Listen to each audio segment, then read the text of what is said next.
Hello everyone, welcome back to Adam's Deep Dive. Hopefully you enjoyed last week's episode, and last time we looked at the debut album by the Marmozets, which was called The Weird and Wonderful Marmozets. It was an album that exploded onto the scene with chaotic riffs and fearless creativity and enough energy to leave your speakers begging for mercy.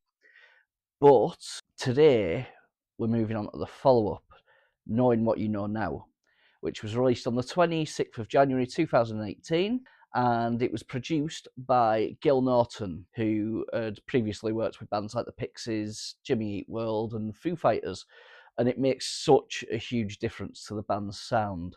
Whether or not fans liked that or not, flip a coin. I personally really enjoy the difference in sound. It sounds completely different. It's worlds apart from the first album. Much less raw, a lot cleaner, but also it doesn't compromise. They still keep that special something that makes them Marmozets. So it was actually a 4-year wait between these albums, and so there was like huge expectations and plenty of pressure. And they returned with an album that surprised a lot of people. Some fans embraced the change, others weren't so convinced. Even now, it's an album that divides opinion. Was that change a step forward, or was it a step away from what made the band so special? So, over the next however long this takes, we're going to dig into every single track, explore the lyrics, musicianship, production, stories behind the songs, and find out whether this album deserves more love than it gets, despite it getting some very, very positive reviews from critics upon release. There's a few moments on this record that genuinely caught me off guard. I'll point them out as we get to them. A couple of songs that completely changed my opinion after spending more time with them, and at least one track that I still can't stop thinking about now. It gets me every time I hear it, but I'll save all that for later. So grab a drink and some snacky snacks, get comfy, and let's dive deep into Marmozets' second album, Knowing What You Know Now. Okay, obviously begin with track 1. This is Play. What a way to open an album this is. It was the lead single as well from the album. So it was released on the 21st of August 2017, and it was the first new music we'd had from the band in nearly 3 years. So there was obviously a lot of pressure on this one. Personally, I think they absolutely nailed it. I think it's a wonderful song.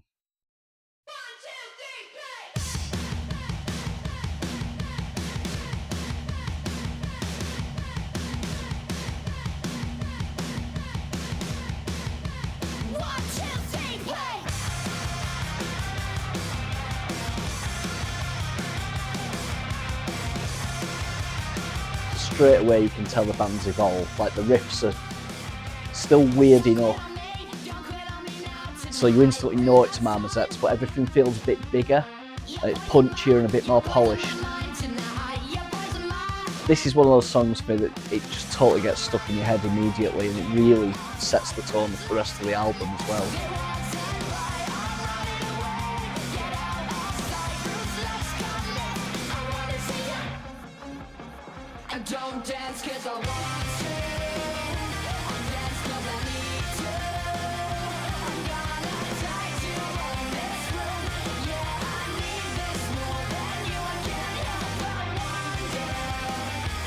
Such a catchy chorus.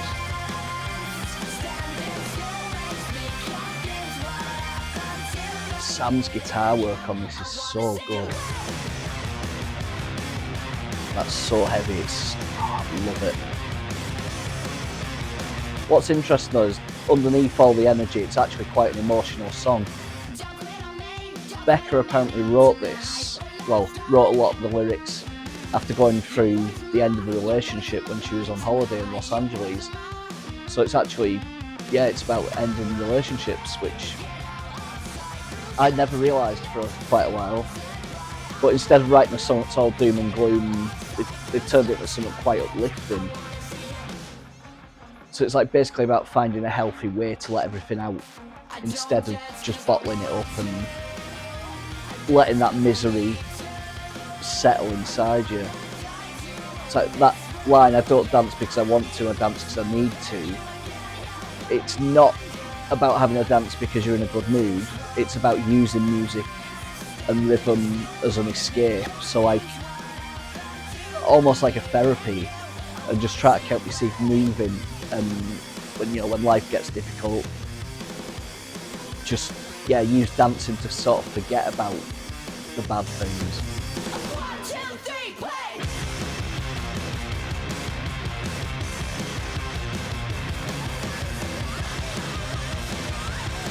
Everything sounds huge on this though, without it sounding overproduced. It's still got that slightly chaotic Marmozets DNA running through it, even though it's obviously much different to the first album.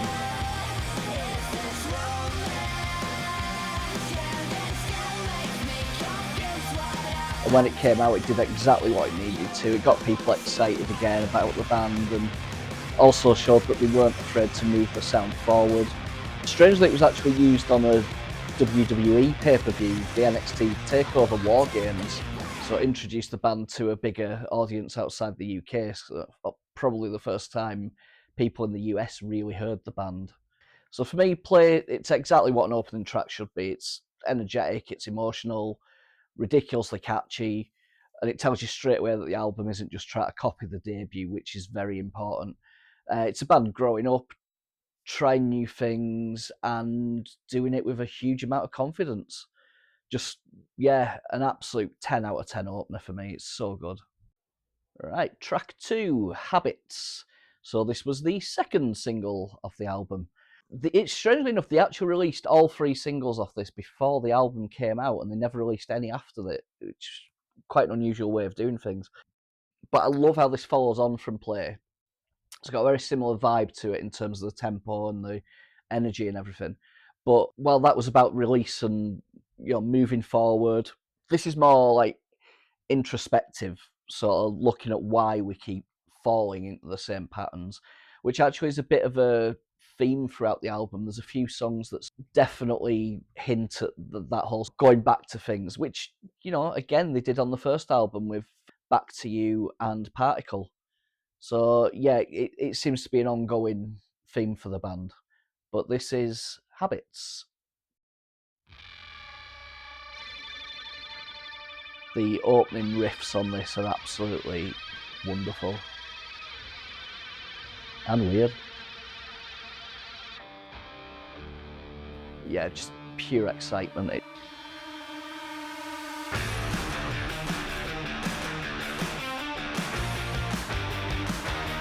Just so big and chunky.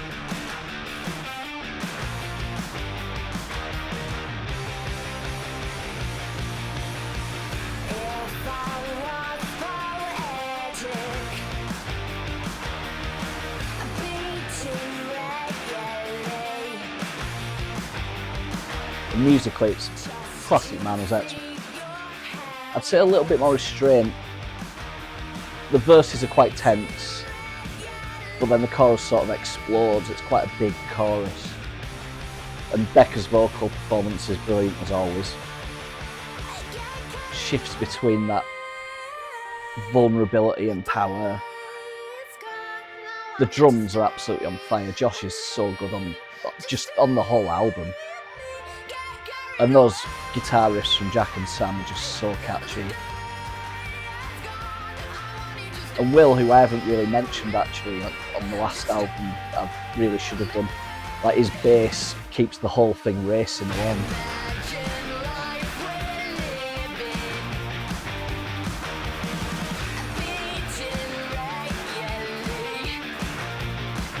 Yeah, lyrically, I think it explores routines and behaviours that are hard to break, toxic relationships and self-destructive tendencies and things like that you don't want to be part of, but somehow you just keep going back to them. It's got a great balance though, this, between like the traditional chaos of their music and this really nice, almost clean polish to it.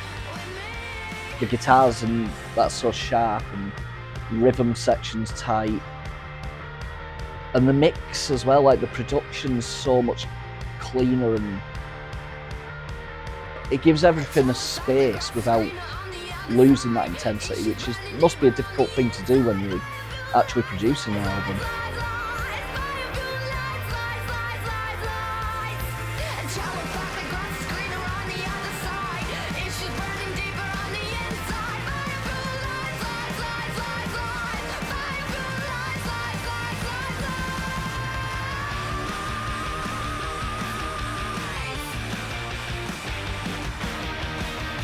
Yeah, it's technically so impressive and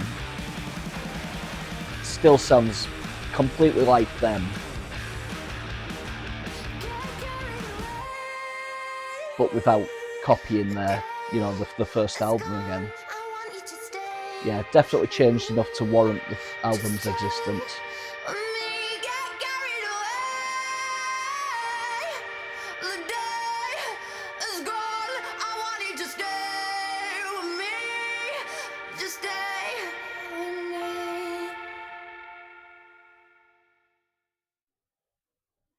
Okay, track 3, Meant to Be. I feel like with this, I don't want to sound too art critic sort of thing, but it feels like the album opens up even more with this song. So the first 2 songs are quite full of tension and urgency, but this one feels slightly more melodic without being a quieter song. So it's got like a reflective edge that sort of gives the record another dimension. It's unmistakably them still, but it's definitely got a different vibe to it than the first couple of songs.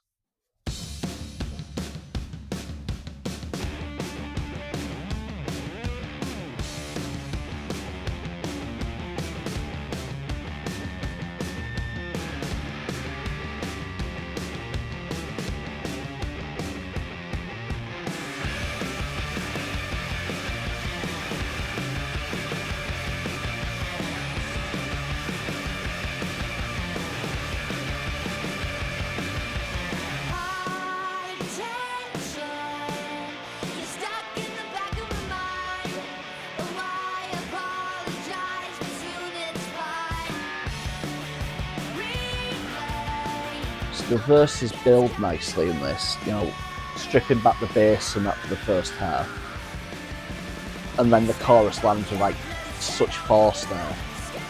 Like Becca's vocals, performance is fantastic on this. You know, it's quite soft.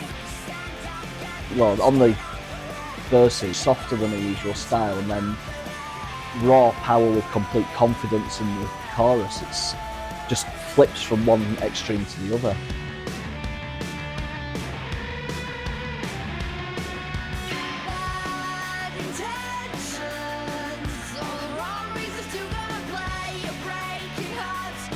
It feels like a more personal song this as well, about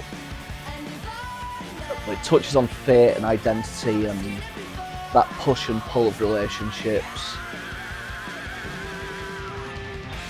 But it's like most of their songs, like it leaves a lot of it in like open to interpretation, so that the listener feels what they want to feel about it. It's not cut and paste sort of, this is exactly what this song is about. You know, it does leave a lot open to interpretation.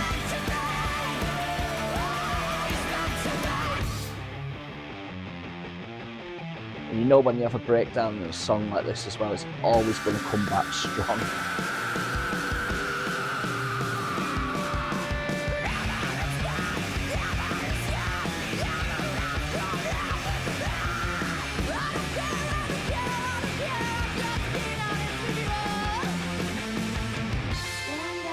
And then it's allowed to breathe again.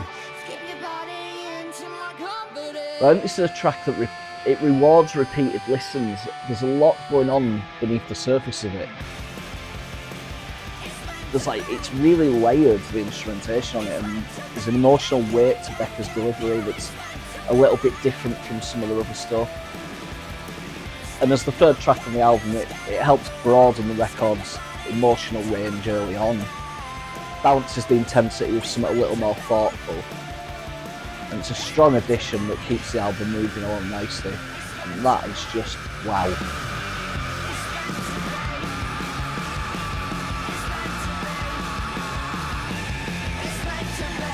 Yeah, brutal ending to that. It just gets so heavy at the end. It just shows that they haven't calmed down. They haven't decided to wuss out on it. It's as heavy as the first album. It's just a little bit different because of the production style, which I think is great because it means that it doesn't sound like a carbon copy of the first album again.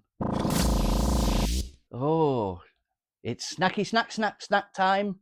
So today, just in the oven at the moment, so I haven't got them now, but we're having the cheap and cheerful croissants from Aldi.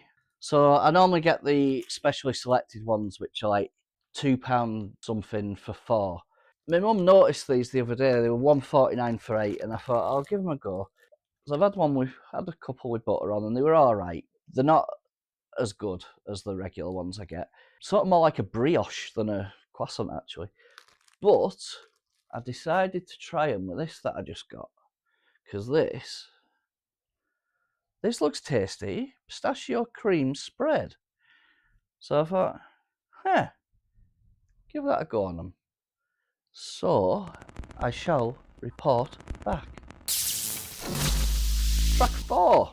This was the final single of the album. This is called Major System Error. Lovely title, and that's a really, really good title for the song. It makes sense in terms of what the song's about.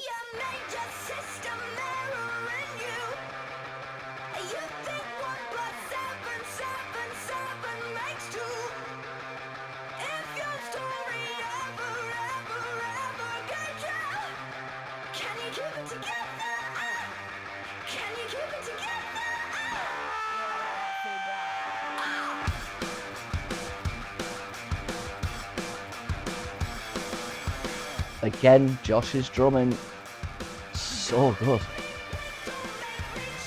Then this is where the album starts to really lean into some of the heavier, more chaotic vibes, a little bit closer to the first album. It's one of the most aggressive tracks on the album, definitely. But there's a lot going on lyrically, and you know, it's about reaching breaking point, I think, this song. So sort of feeling completely overwhelmed by the pressures around you, whether that's expectations from other people or just the modern world or even your own mind, putting more and more pressure upon yourself to do well, and then just reaching the breaking point.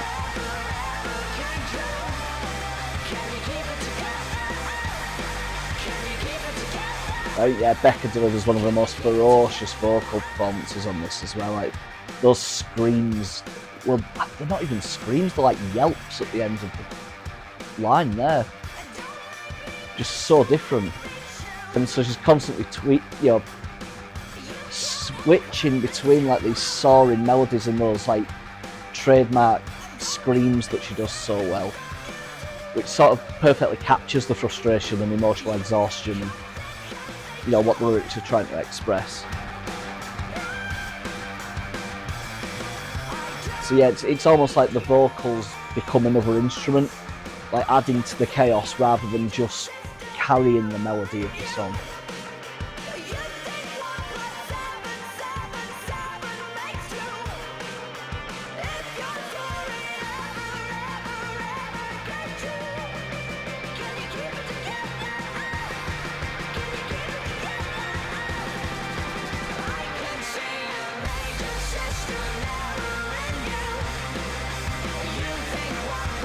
Again, such a catchy chorus as well.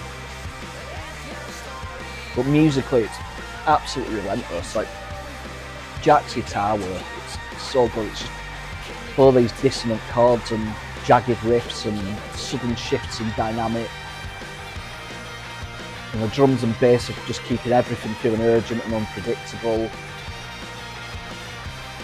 I mean, like much of the album, actually, the band sort of mixes the technical precision with raw emotion. gives the song a sense of controlled chaos, which I think the first album missed the controlled part.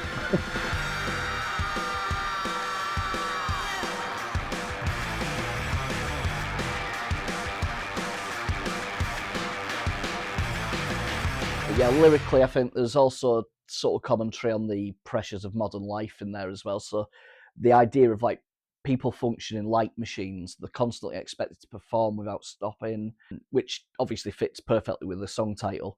So it's about when, what happens when that system inevitably fails. We're not meant to run like that. And rather than portraying that failure as weakness, the song almost treats it as an unavoidable consequence of being pushed too far. So it sort of captures everything that made the band stand out from the start. It's very similar to stuff off the first album, but again, more polished. But it's got the huge riffs, the unpredictable songwriting, the technical musicianship, and the emotional honesty in Becca's vocals and lyrics. So it stops what could have been an empty, aggression-filled song and makes it much more meaningful.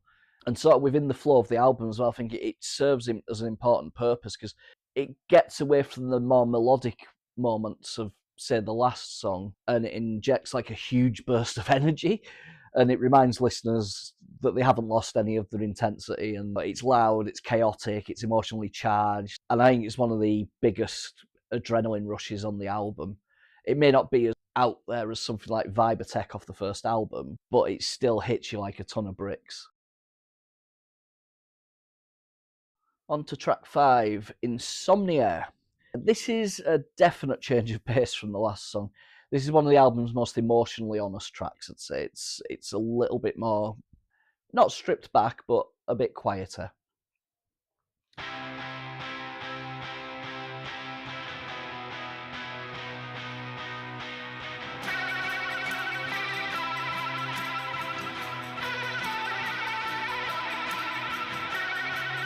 And as the title suggests, it's about those sleepless nights where your mind just won't switch off, and kind of explores like the anxiety, the overthinking, and feeling trapped in your own thoughts, and just, your mind just will not let you relax.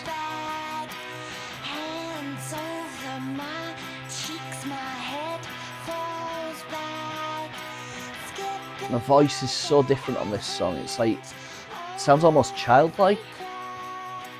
So, it's really bizarre. It sounds restrained and vulnerable, but in a different way than she's done on previous songs like Captivate You or Cry.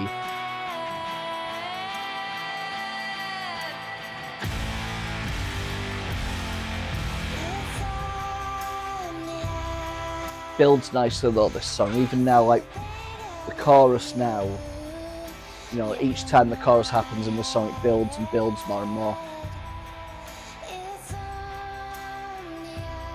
So it sort of shifts between these like atmospheric verses and these huge emotional hooks in the chorus, which reflects the highs and lows of an anxious mind, I guess, which I don't know if I'm reading too much into that, but it's kind of, I feel like, if you're there, lying awake at night and you're feeling anxious, then you have those highs and lows in your thoughts.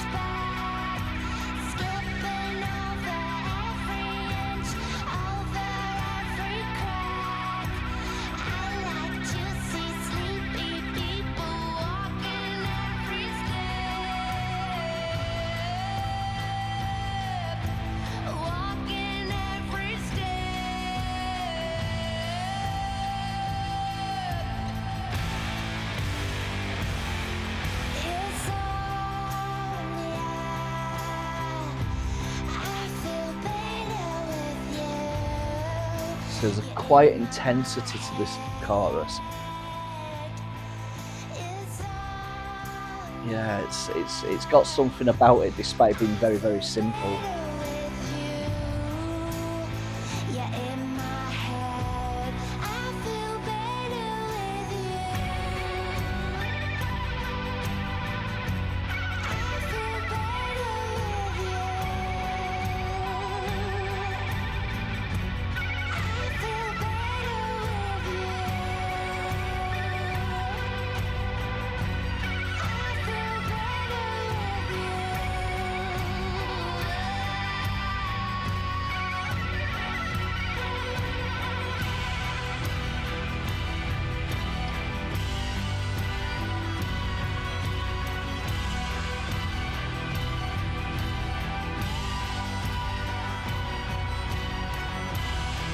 yeah, it gives the album a nice chance to breathe here. It's, you know, we've had quite a few chaotic songs, and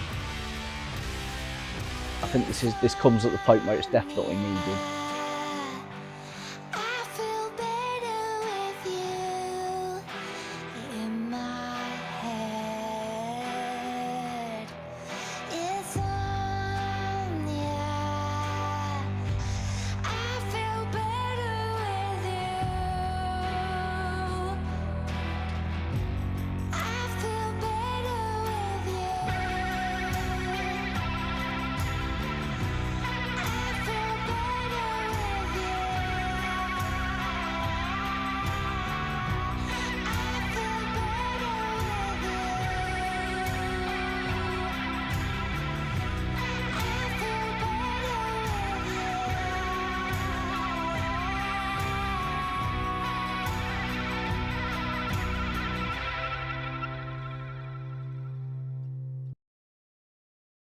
And breathe.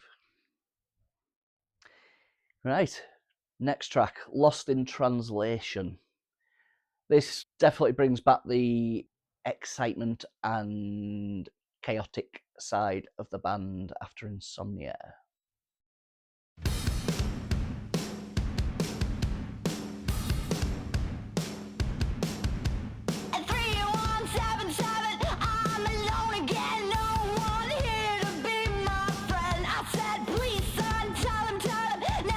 Oh, I love this so much.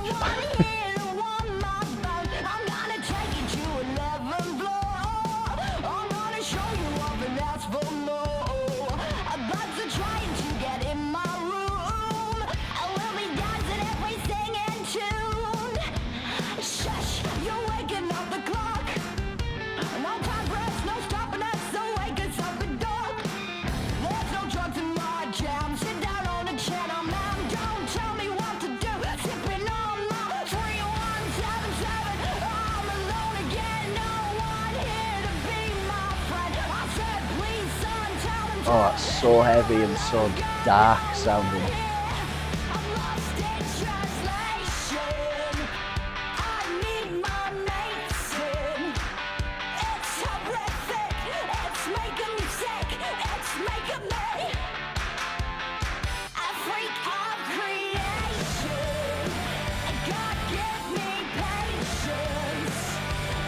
Unbelievably catchy.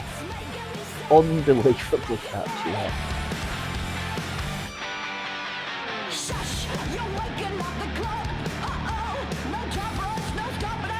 Guitar, drums and bass there, just absolute discordant harmony. It's so good.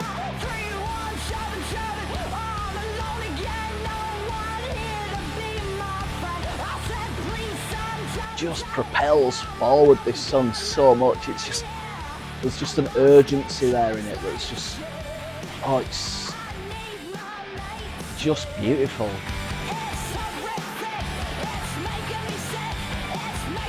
I guess this is about just loneliness and isolation, I guess, and pretty straightforward really. There's not really much else to say about it.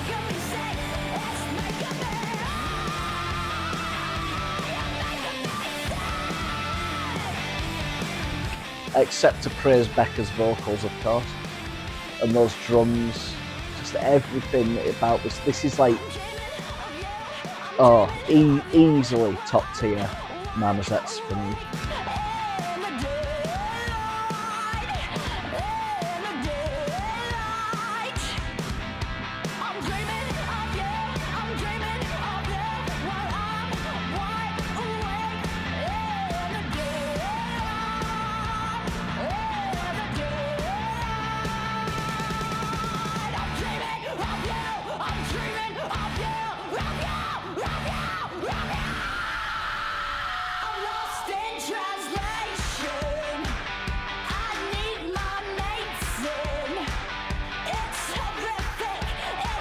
It gets that mix between the utter deep, grimy, grungy, horrible heaviness with that lightness, and it seems to get it absolutely perfect. Like when the lightness hits afterwards with the chorus, it feels like a weight lifted off you. I don't know how they do it, but it's done to absolute perfection. Track 7, and what would be the first track on side B if you were listening on vinyl, which is quite interesting if you are listening to it in that way, because it almost feels like the track itself is called Start Again, and it kind of feels like a new beginning to the album. So from this point onwards, the album kind of gets a little bit more hopeful. It's strange, it's like an album of two halves, where your first half is quite chaotic and almost nervous. It's got like a nervous energy to it. Whereas from this point onwards, it does have a more hopeful, but still like hard edge sort of feeling to it. So it sort of focuses on the urge to like reset after everything's gone wrong. A bit like Hit the Wave from the first album.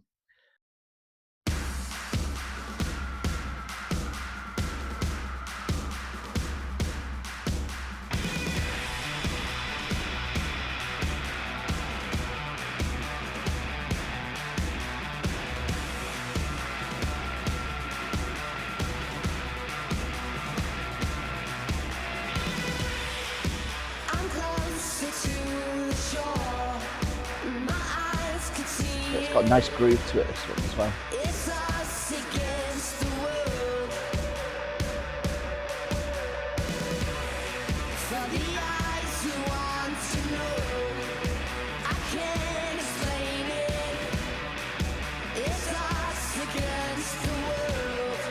So yeah, it's kind of captures the mixture of exhaustion and determination that comes when you're trying to rebuild yourself after something that's gone wrong. So sort of turn it into something both cathartic and defiant. Musically, it keeps that same trademark bite that the band has, but it opens up into a bit more an anthemic shape. So the pacing of the song and the drive behind it, it almost feels anthemic in its structure. So yeah, the drums like propulsive and surging guitars, and as she does so well, Becca, like her vocals, they sort of balance between vulnerability and grit again. And then that sort of push and pull between them, that gives the track a real lift. So it makes the title Start Again feel less like surrender and more like a decision to keep going. But like rather than leaning on sentimentality, it works because it feels earned. We've had that first half of the album, which is quite downbeat but not miserable. But this adds a sense of forward motion to the albums, showing that we can channel resilience into something immediate and powerful and emotionally direct and positive, which is always good.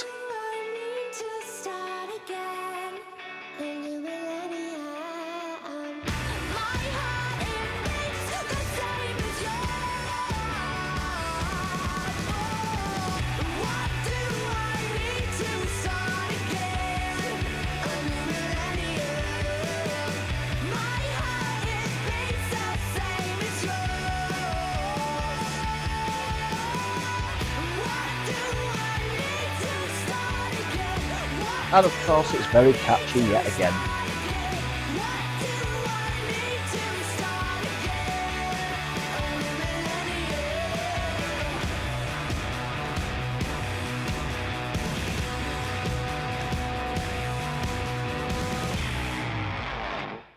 Yep. Second half's off to a good start. Okay. My croissants are ready. So, nice and green inside. And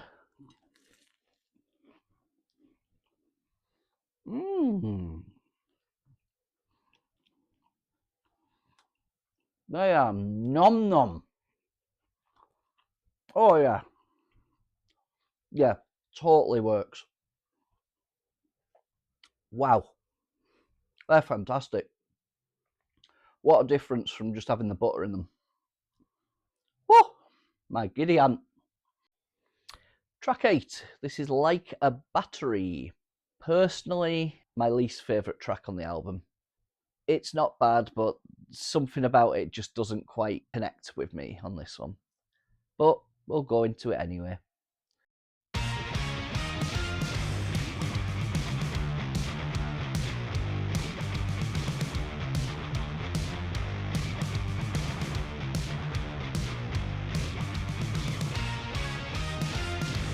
Kids in the street, they don't know what to do. They used to it like it ain't nothing new. One day they're gonna run your country too. Baffled by your living condition. Yeah, this I don't know, it just doesn't work for me. But yeah, it digs into the strain, I think, of being pushed to the limit. So like using the idea of a battery as sort of like a shorthand for emotional depletion and like the need to keep powering through. So almost like using it as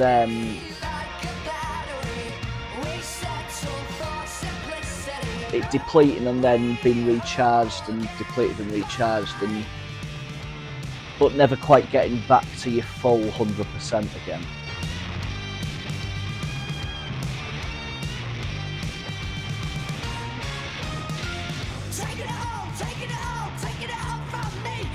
It's weird 'cause musically it's like it's punchy and urgent, and there's like a weird sense of control in it still in the way it builds, and the lyrics have this push and pull burnout survival thing going on. Yeah, I don't know, it just doesn't quite work for me. I mean, I like the idea of using the battery as the symbolism for burning out and recharging and all that, and obviously it's, you know, an interesting analogy for life. But rather than treating the exhaustion as a dead end, the song frames it as part of the cycle of being worn down and recharged and all that. But so it does give it a sharp emotional focus and a bit more insight into the human condition, I guess. But I like this bit.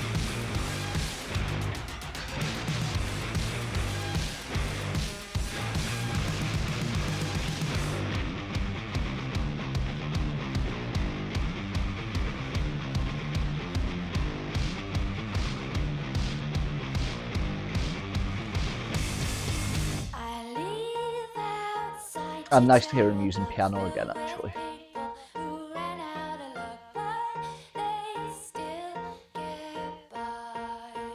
They don't often do it. I think there was only one song on the first album, and then this. I think up to now they're the only two songs that they've used piano on.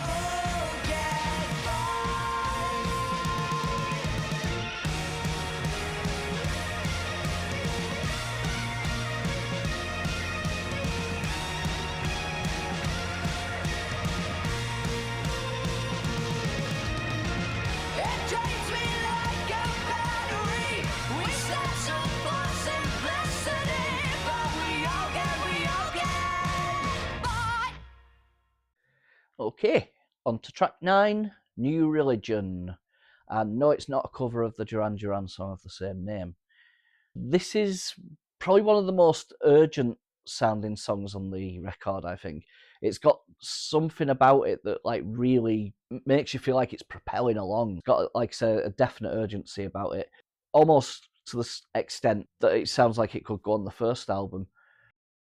You don't believe in new religion. You don't think that it's true. But you're convinced, walking underneath that ladder, that love will come to you. You are just a silhouette.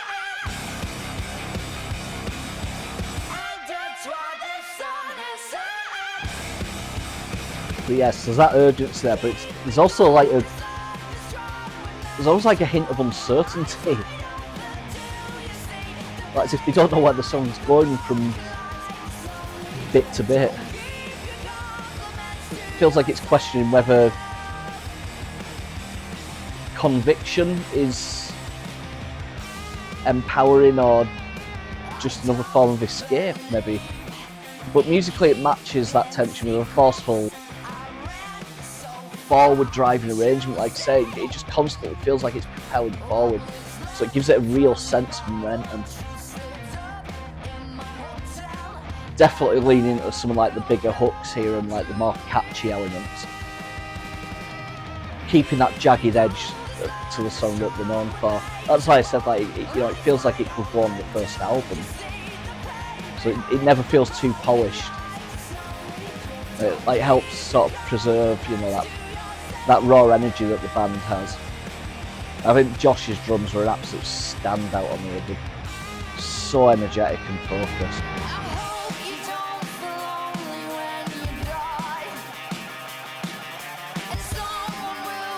Yeah, it balances that intensity with ambiguity as well. It's like it feels immediate on the surface, but there's like this unease, as I said, like running underneath, which gives it more depth. Obviously, it turns the track into something that's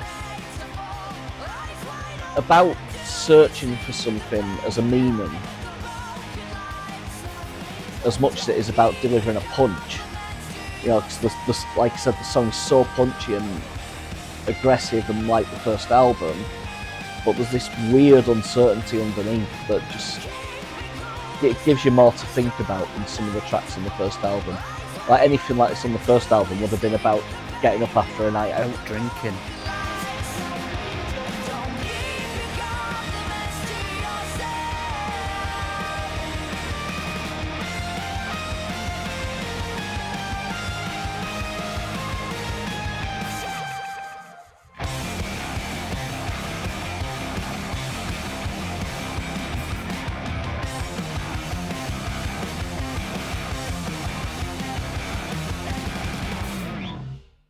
I love that end bit where you feel it's ended and it comes back in, it catches you off guard every time.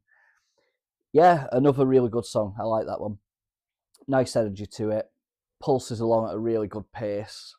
Yeah, gets it back on track after the song before, which, as I said, I wasn't a fan of. Track 10. This is called Me and You. This is often mistakenly thought of as being a love song, but I'm sure that I read an interview with Becca back, I think it was when the album first came out, saying that it was actually about her grief over her grandmother who had recently passed away, and they used to enjoy dancing together and spending a lot of time doing that.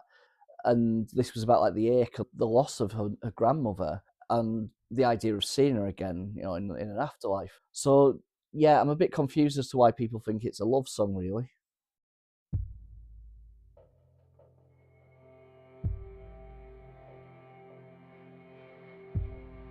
Yeah, very personal and intimate song though this, and it doesn't lean on grand statements. It finds its power in that intimacy. I think it's very stripped back. It captures that ache and loss, the ache of loss, and the quiet way that memories linger after someone's gone, and just how reflective everything feels.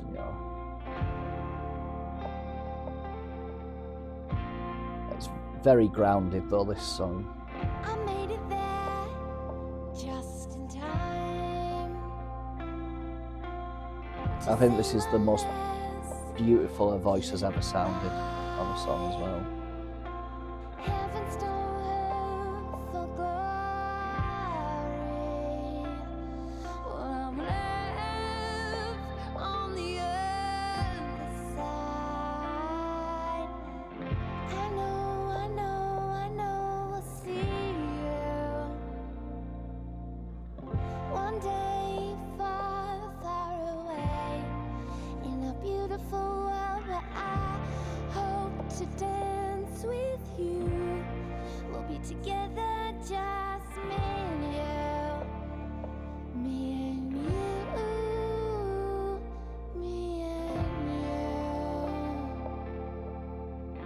But yeah, I love how the band really allow the melody to breathe in this song. It still builds enough weight to make the sentiment land without sounding cheesy. But they keep it really grounded, and there's a real tenderness in the arrangement as well. 'Cause it's very sparse. It gives it a different kind of impact, letting the vulnerability of its core come through really clearly in her vocals. It makes it more effective in the way it turns like such a deeply personal loss into something that feels universal. So it's like a song that's about mourning, but also about connection and remembrance, which, you know, everyone's been through that, so you can relate to it. And it gives the track a sincerity that makes it resonate, you know, long after it ends.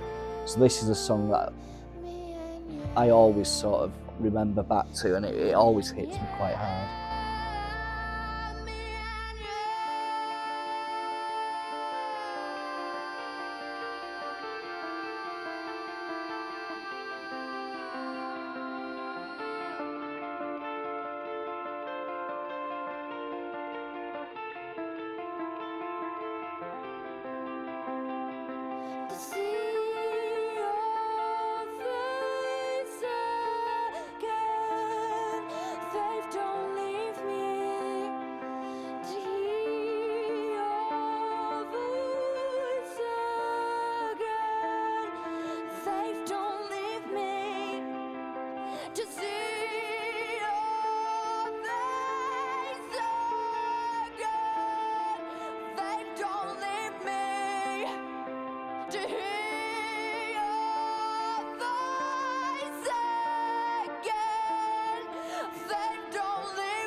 Just stunning.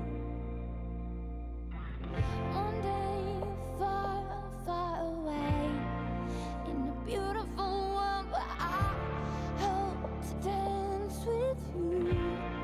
We'll be together, just me and you, me and you, me and you.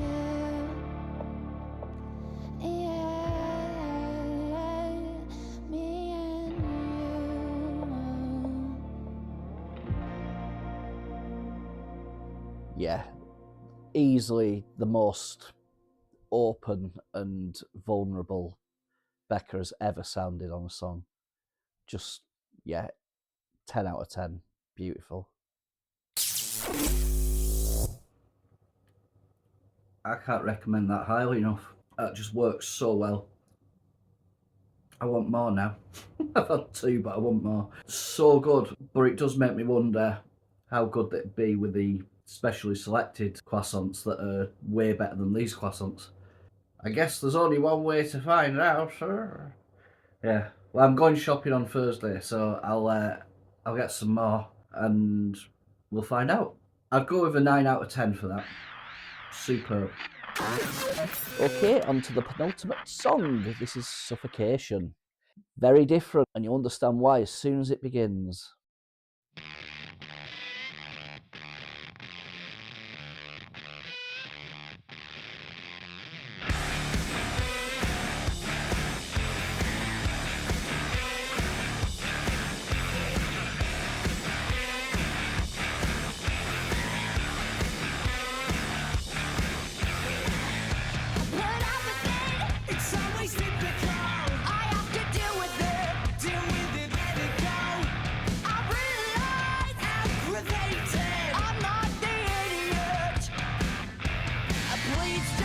So yeah, this musically leans more into the tense and heavier side of things, and it's got a real urgent drive to it. I think this is, sort of pushes it forward with a restless energy that mirrors the title.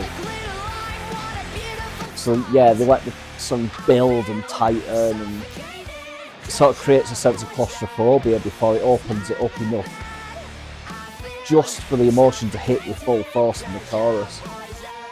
But it's nice that it's got the dual vocals of Becca, and I'm assuming Jack. Or it's either Jack or Sam, I think. I couldn't actually find any information on who actually sings on this song with her, but yeah, I like the dynamic of them doing the duet. But it's a song about, you know, pressure and release, capturing the feeling of being overwhelmed by everything and all closing in at once on you, and you know, it takes that sense of strain and turns it into something immediate, giving it a, well, it gives the song a raw sort of emotional edge that feels personal and universal at the same time. You know, everyone can relate to that feeling of being like completely crippled by so much pressure on you all at once.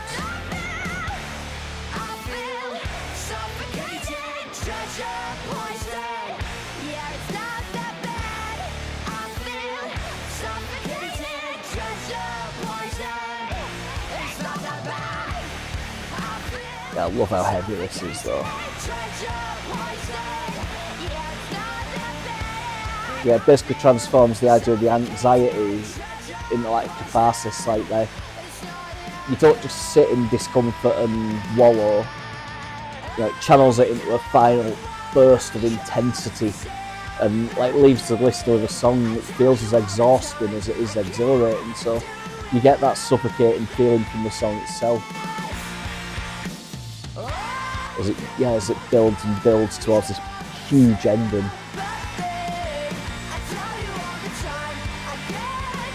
I imagine if there'd have been a fourth single from the album, this would have been it.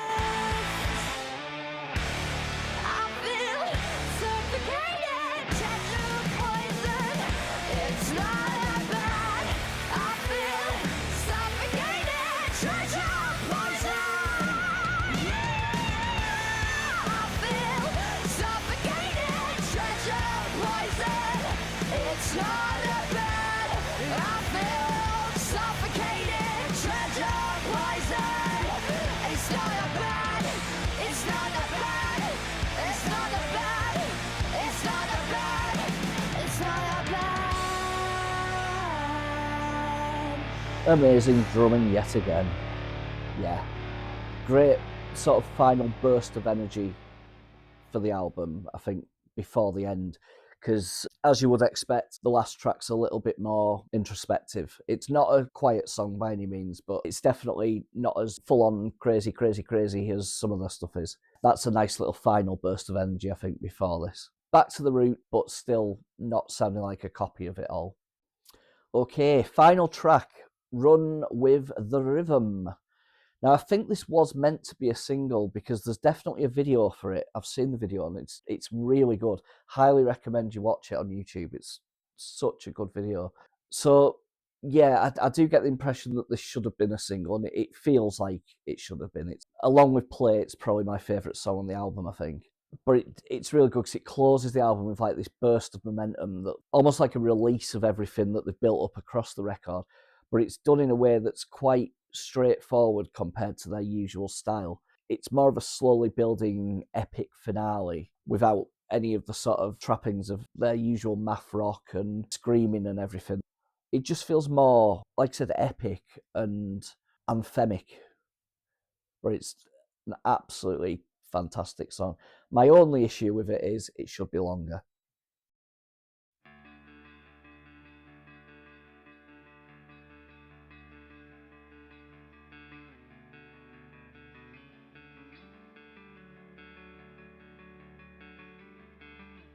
Great as well, because each band member in this seems to like play the part in driving the song forward in a way that is all at different times. It's strange. It's like everything gets bigger at different times, so it gradually, the whole song eventually comes to this crescendo. It's so beautifully done, this.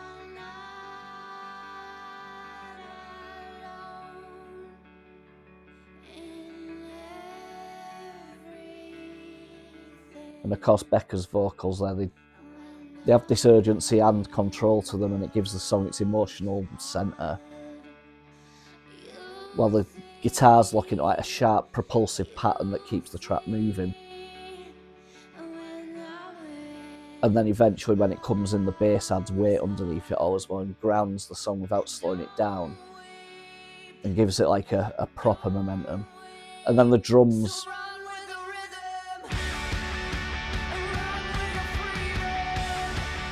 the drums are like, they're just like this restless heartbeat now throughout the whole song. So that like, you know, pushes the energy higher and just continues throughout now.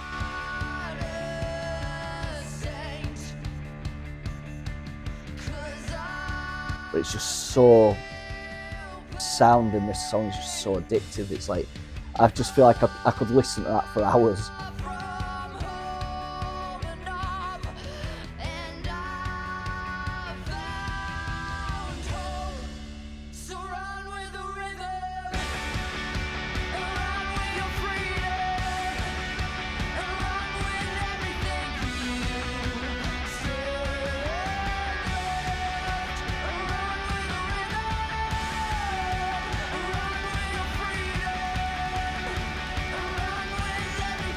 Yeah, so this kind of, I guess, seems to celebrate the idea of surrendering to momentum instead of fighting it. So just, if everything's going too fast for you, just run with it, just go with it and see what happens.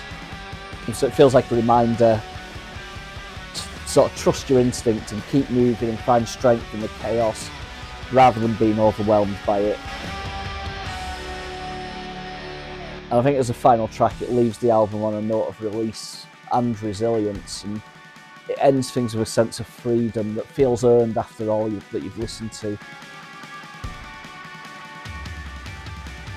It just feels like a huge weight has been lifted by the end of the album.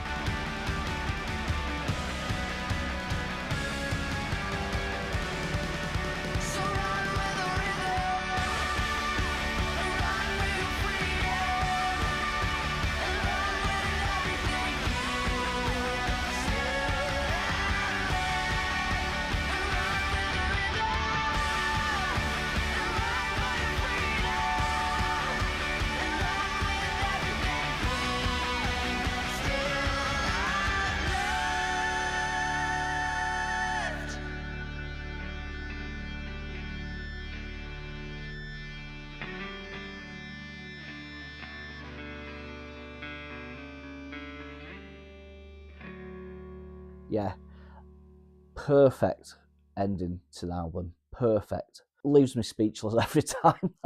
So good.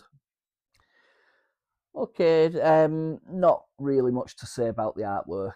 It's literally just a picture of the band, isn't it? That's out of focus and then put behind the album title. But it's interesting that they don't have the band name on the front. I find that quite strange, which shows confidence, if anything else. The fact that they actually, even just by the second album, they were confident enough not to have the name on the album cover. There's not much to say about it. It's not a great album cover, is it? But it does what it does. Yeah. Right, so to summarise, is it better than the first album? Is it just as good? Is it worse? Personally, I think it's better. I think they really, really hit the ground running with play on this, and the only beat wrong for me is one song, Like a Battery. That's the only song for me that I would take off it. I don't think it's a terrible song or anything. I just feel like it doesn't quite fit on the album. Other than that, though, practically every song is a 10 out of 10 for me. At the time of doing this, it's in my top 50 albums of all time, as is the first album, actually, but I do think this is a better album. I just think it's got a nice flow to it.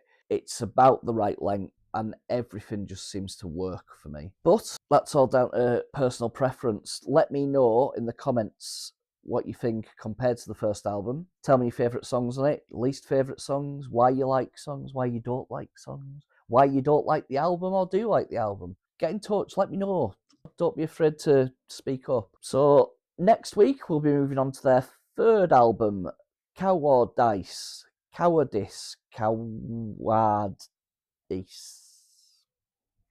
Still not sure how you say it. Anyway, that only came out a couple of months ago. I've listened to it a few times already, and I'm more than happy to have an excuse to listen to it again. So we'll be doing that next Friday, same time, same place. And just before I go, just want to say a very quick thank you to everyone that's liked, subscribed, shared, told the friends about this, blah, blah, blah. You know the rhythm, you know the rules, you know exactly how it goes.